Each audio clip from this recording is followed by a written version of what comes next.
पूरा उतरूंगा जरा मुझे, वो जरा मुझे ठोक बजा के चेक कर रहे, ठोक बजा के। हजरत बिलाल अबशी मारा सताया, तेनों लब दिया आप गवाचे, सानू अपनी खबर न कोई, साथू पारे कख गलियां दे, सानू आख दे लोग शुदाई, नंग नमूस दा साड़ के झोला, गल पहने ताज गदाई, आजम अपना आप गवाया ता यार ने चाती पाई। हजरत बिलाल अबशी ने इतनी मार, इतनी तकलीफें। अच्छा, हजरत सिद्दीक अकबर गुजरे। अच्छा, एक बात और लिखी है सीरत निगारों ने, वो कहते हैं कि एक तो था ना, जब तकलीफ होती थी तो आहद आहद कहते थे, एक जब कोई काफिर नजर आता था ना, इस तरह बंदा चिढ़ाता नहीं किसी को, जब कोई बेईमान काफिर नजर आता हजरत बिलाल को तो आप फरमाते आहद आहद आहद, अल्लाह एक है, अल्लाह एक है, अल्लाह एक है, अल्लाह एक है। जब कोई नजर आता अबू मारता, फिर आस्ता आस्ता वजीफा पाक गया, फिर सारा दिन आहद आहद चलता रहता। हजरत सिद्दीक अकबर गुजरे, करीब से बड़ी तकलीफ हुई। जनाब अबू बकर सिद्दीक रदी अल्लाह तआला अन्हु ने कहा बिलाल ऊंची जिक्र ना किया कर, आस्ता कर लिया कर,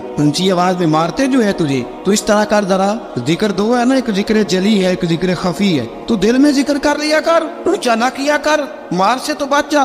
तो बिलाल ने कहा ठीक है, आपने जो नुस्खा दिया इस पे अमल करूंगा। 2 दिन हजरत बिलाल अबशी ने दिल में जिक्र किया, मार ही नहीं पड़ी, मार ही नहीं पड़ी। जफा जो इश्क में होती है, इकबाल कहता है जफा जो इश्क में होती है वो जफा ही नहीं, सितम ना हो तो मोहब्बत में कुछ मजा ही नहीं।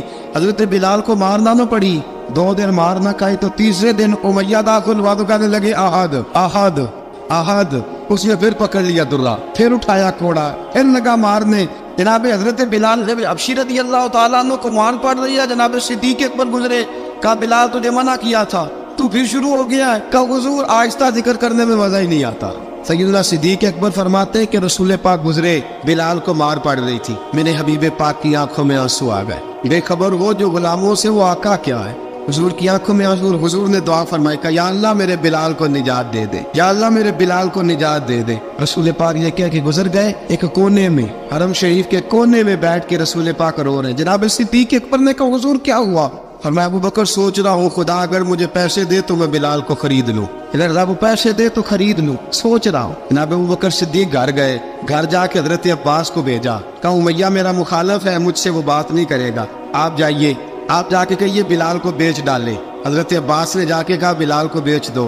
कहने लगा मेरी कीमत बहुत ज्यादा है, 50 दिनार का मैंने खरीदा है और मैं मुनाफा लेके बेचूंगा। हजरत अब्बास ने आके जनाब सिद्दीक अकबर को बताया, तो अबू बकर सिद्दीक फरमाने लगे चल मुझे साथ ही ले जा, देख लेते। पहुंचे, जब अबू बकर सिद्दीक को आते देखा ना तो चिढ़ गया, कहने लगा अबू बकर अगर तू बिलाल को खरीदना चाहे तो वो जो तेरे पास रूमी गुलाम है वो मुझे देना पड़ेगा, 2 लौंडियां उसके साथ देनी पड़ेगी, और ये 50 दिनार का है, मैं तुझसे 2000 दिनार लूंगा, 50 दिनार का है, 2000 दिनार लूंगा। हजरत सिद्दीक अकबर रज़ी अल्लाह तआला अन्हु ने फरमाया मुझे मंजूर है। तो वक्त सिद्दीक ने वो तीनों गैर मुस्लिम गुलाम लिए, 2000 दिनार लिए। हजरत अब्बास ने भी कलमा नहीं पढ़ा था। कहने लगे अबू बकर तू कामयाब ताजर है, क्या करने लगे हो? तो हजरत अबू बकर सिद्दीक कहने लगे आपने भी कलमा नहीं पढ़ा, आपको इस सौदे का पता नहीं, आप अभी इस लज्जत आशनाई से वाकफ नहीं, आपने भी ये जायका चखा नहीं, आप अभी इस राह से गुजरे नहीं, आपको पता नहीं ये भी एक जायका है, ये भी एक सौदा है, ये भी एक लज्जत है,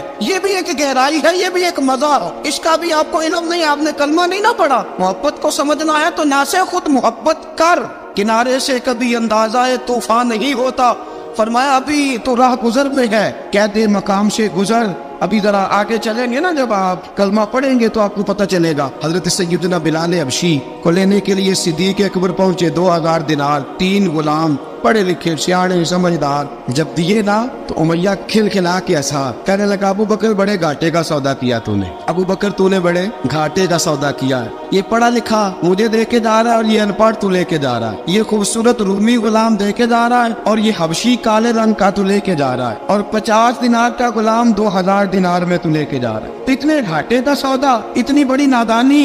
हजरत जनाब सैयदना सिद्दीक अकबर रज़ी अल्लाह तआला कहने लगे उमैया तू काफर है, लेकिन तूने अभी भी पैसे थोड़े मांगे हैं, तूने बिलाल का रंग देखा है, मैंने मुस्तफा के इश्क का रंग देखा है। फरमाया तू अभी इसके रंग में उलझा हुआ है और मैंने इसके बातन का हुस्न है वहां तक पहुंच गया हूँ। हजरत सैयदना बिलाल अबशी रज़ी अल्लाह तआला अन्हु साथ खड़े, अबू बकर सिद्दीक रज़ी अल्लाह तआला अन्हु ने इरशाद फरमाया अगर मैं यमन का हुक्मरान होता, यमन का बादशाह होता اور تو مجھے کہتا کہ بلال میں تب دوں گا جب تو مجھے یمن کی حکمرانی دے گا۔ فرمایا میں تجھے یمن کی حکمرانی بھی دے دیتا لیکن بلال کو ضرور خرید کے لے جاتا۔ حضرت سیدنا ابو بکر صدیق فرماتے جب میں بلال کو لینے گیا تو حال پتہ کیا تھا؟ فرماتے کہ ٹانگیں اوپر کر کے نا جس طرح آدمی رکوع میں بیٹھتا ہے اس طرح کر کے نا ٹانگیں، اور سر پھر زمین کو لگا کے اس طرح سجدے میں آپ جاتے ہیں، لیکن بالکل ٹانگوں کے ساتھ سر رکھ کے۔ فرماتے 4 بھاری چکیاں ریت پہ حضرت بلال تھے، ان کے اوپر چکیاں رکھی ہوئی تھی، اور فرماتے حضرت بلال تھوڑی تھوڑی حرکت کرتے تھے تو وہ چکیاں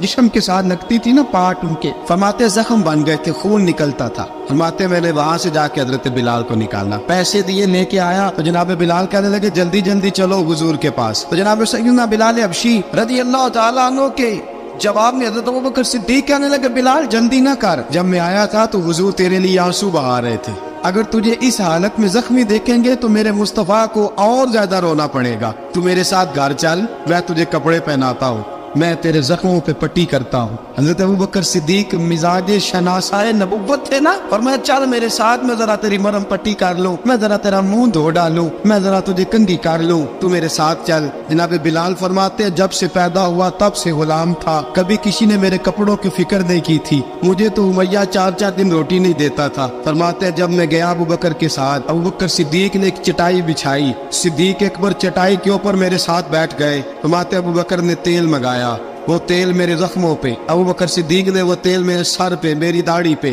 فرماتے پھر کنگا کیا، پھر ابوبکر صدیق نے ایک جوڑا منگایا، وہ کپڑے مجھے پہنائے، ابوبکر صدیق نے پگڑی منگوائی، وہ پگڑی کھول کے میرے سر پہ بندوائی، فرماتے ابوبکر نے مجھے تیار کیا، فرمایا تو آج جا رہا ہے در رسالت مآب پہ، در رسالت مآب پہ، آج تو پہنچ رہا ہے حضور کے دروازے پہ، بن کے جوگن مدینے نو جاواں گی میں، جو بیتی نبی نو سناواں گی میں۔ حضرت جناب سیدنا، اور وہ کسی شاعر نے تو بڑی شاندار بات کی، اس نے کہا بڑی امید ہے سرکار قدموں میں بلائیں گے، کرم کی جب نظر ہوگی مدینے ہم بھی جائیں گے، اگر جانا مدینے میں ہوا ہم غم کے ماروں کا، مکینے گنبد خضرا کو حال دل سنائیں گے۔ حضرت بلال حبشی رضی ان کے دل میں بڑی امنگ تھی آج جاؤں گا در رسالت مآب پہ۔ مولا رومی لکھتے ہیں کہ جناب سیدنا صدیق اکبر نے سجایا سوارا، جناب بلال کے آنسو رکتے ہی نہیں، کہا باپ ہوتا ہے جو خدمتیں کرتا ہے، میں نے آنکھ کھولی تو باپ کا سایہ تو میں نے دیکھا ہی نہیں، اور فرمایا ماں تھی تو ماں جب بھی میں کام کر کے آتا تھا تو مجھے دیکھ کے میری اماں بس رو دیا کرتی تھی، 2-3 بہنیں تھی، اور حضرت بلال فرمانے لگے ان بہنوں کو میں دیکھتا تھا تو وہ میرا حال دیکھ کے روتی تھی، اور جب وہ مجھے دیکھتی تھی تو میں رو دیا کرتا تھا۔ فرمایا ابوبکر میں نے تو یہ رنگ ڈانگ دیکھے نہیں جو آج تو مجھے دکھا رہا ہے۔ جناب سیدنا صدیق اکبر رضی اللہ تعالیٰ عنہ بنا سوار کے نا حضرت بلال کا ہاتھ پکڑ کے سینے پہ رکھا، جناب بلال ہچکی لے کے روئے۔ حضرت ابوبکر صدیق نے فرمایا جتنا رونا یہاں رو لے، میں کائنات کے آنسو دیکھتا ہوں لیکن جب نبی کی آنکھوں میں آنسو دیکھتا ہوں تو دیکھے نہیں جاتے، فرمایا یہاں رو لے، حضور کے دروازے پہ جا کے تیری آنکھ میں آنسو نہیں آنا چاہیے، بہا جتنے آنسو بہا سکتا ہے۔ حضرت بلال حبشی بھی روئے، جناب صدیق اکبر بھی روئے۔ جب پہنچے نا دروازہ رسول پہ، پابند کر دیا تھا نا حضرت بلال کو، بلال تو نے رونا نہیں، عشق ہوئے تے درد ہوئے تے ہائے نکلے، پھر کوئی نہیں رہندا جار کے۔ حضرت سیدنا بلال حبشی کو لے کے پہنچے در مصطفیٰ پہ، رسول اکرم صلی اللہ تعالیٰ علیہ وسلم نے ایک نظر حضرت بلال پہ ڈالی، جناب بلال نے یوں آنکھ ملائی تو سر جھکا لیا، وعدہ کیا تھا نا رونا نہیں، سر جھکا لیا۔ اب دوسری نظر نبی کریم صلی اللہ تعالیٰ علیہ وسلم نے جب اٹھائی نا حضرت ابوبکر صدیق کی طرف تو حضور نے فرمایا صدیق تیرا شکریہ، ابوبکر اللہ تجھے